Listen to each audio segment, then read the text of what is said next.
While active listening is a relatively simple skill to understand, it is difficult to master. The good news is that, like any skill, excellence comes with practice. So what should salespeople do? In fact, they should actually invest in listening. Salespeople, reps, business owners who don't listen miss an opportunity to build rapport, uncover the buyer's need, and let the prospect know that they understand their world. Trouble is, listening can be very difficult. Too often, salespeople are waiting for their turn to talk or thinking about what to say next, instead of truly listening to the prospect. Active listening helps you build trust and the respect of your prospects and customers. I'll explain why shortly. It also helps you understand issues and formulate better solutions because you're actually hearing what the client needs. And active listening can help you diffuse conflict. If a client or prospect isn't sure about what they want, then if you've been actively listening, and you'll be able to understand what their needs are a lot better. The best salespeople learn to listen differently. So they forget about the script and maybe even their own agenda, and they really listen to the words and the feelings that a prospect is conveying in their language, in their tone of voice, in their facial expressions and their body language. By observing auditory, visual, and physical clues, as well as the prospect's words, a salesperson can truly begin to understand the plight of their prospect and put themselves in the buyer's shoes. The 6 tips for becoming a better listener in sales. And the first one is to slow down your conversation. Because the important part of gaining better listening skills is the better sales conversations you can have and the more deals you win. Now, salespeople tend to be talkative people with lots of ideas and opinions, a characteristic that can sometimes dissolve into talking 1,000 miles per hour. Talking quickly can only hurt your relationship with your prospect. They'll either lose interest or get stressed out. Instead, articulate your thoughts at a digestible speed. Pause in case they need some clarification.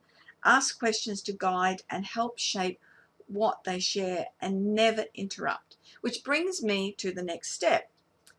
Don't interrupt. Not only is interrupting rude, but it means you'll miss out on something interesting your prospect would have said if they'd been given a chance. They might have had other things to share that would help shape your conversation, but they couldn't because you interjected. Lose your fear of silence. You'll find that if you pause when your prospect is done speaking, they'll often have something to add onto that you never would have heard if you'd begun talking right away. The only time it's okay to interrupt is when you didn't hear something or you want to clarify. But even then, you may want to make a note and clarify later once the person has finished speaking to avoid impeding the flow. Leads us to number 3. Clarify and paraphrase. A big part of listening closely to someone is letting them know that you are listening closely. The speaker will know that you're listening and will appreciate it, share more of their story, and they will find you more likable. So try paraphrasing their thoughts in your own words to show them that you care about what they're saying and also make sure that you understand them. Sometimes you might take away a message that wasn't meant to mean something without knowing it. Now, this is especially common with phone conversation. Don't let important information get lost in translation.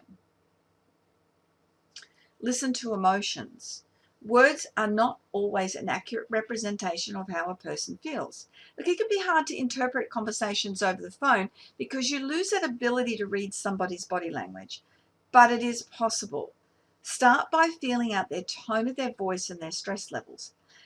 You can practice this with your conversations with friends and co-workers and learn to recognize how volume and speed and tone of people's voices can indicate how they're feeling. On every sales call, make it a goal to think about what the person might be thinking behind their words. Ask questions. So most salespeople know how important it is to ask questions to narrow down the prospect's pain points. After all, I mean, the true definition of sales is actively listening to people about their pains and needs and then helping them solve their pain and need. Now, this is especially true at the beginning of a conversation during the information gathering phase. Spend the first part of your call asking great questions to get a grasp of who your prospect is and what their business problems and goals are.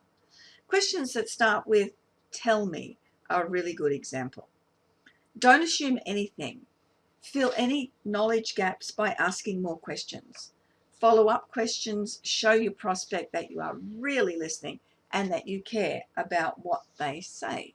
And remember, anecdotes. So really trust me, you will stand out with your prospects if you remember little nuances from a conversation and refer to them later.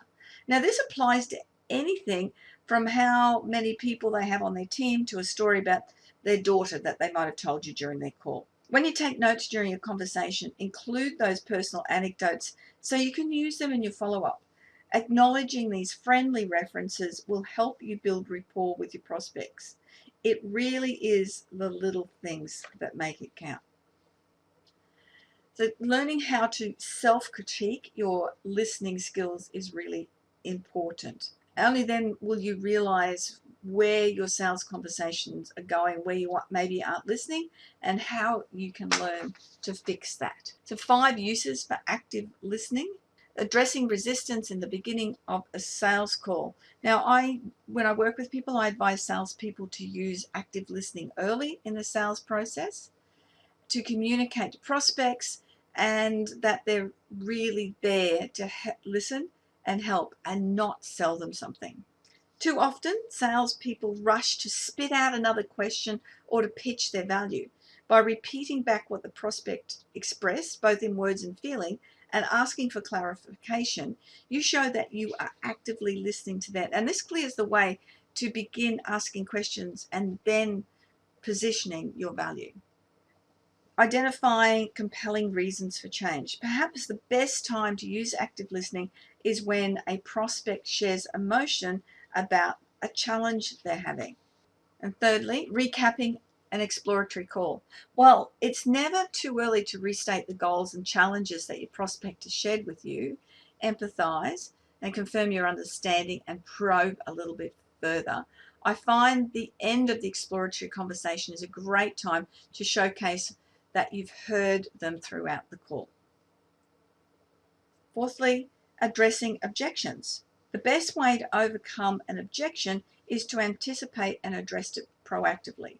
Effective application of active listening can help you do that. And finally, closing business. If you've done everything correctly during the sales process, closing should be something that just happens. If you need a little nudge, the inoffensive close is the simplest way to ask for business. This comes from Dave Curlin in his book Baseline Selling, and there's 3 questions involved in the inoffensive close. The first question is, do you believe I understand your issues, your problems, and your concerns? Do you believe we have the expertise to solve your problem effectively? Would you like our help? As you can see, listening during the sales process as well as confirming understanding are necessary steps if you want to use that particular closing approach. The nice thing about active listening is that you'll know it when you've learned to do it effectively. Your prospects will tell you if you're on the right track. If you need help with effective sales conversations in your business, then book in your complimentary 20-minute business analysis call at janeenvosper.com.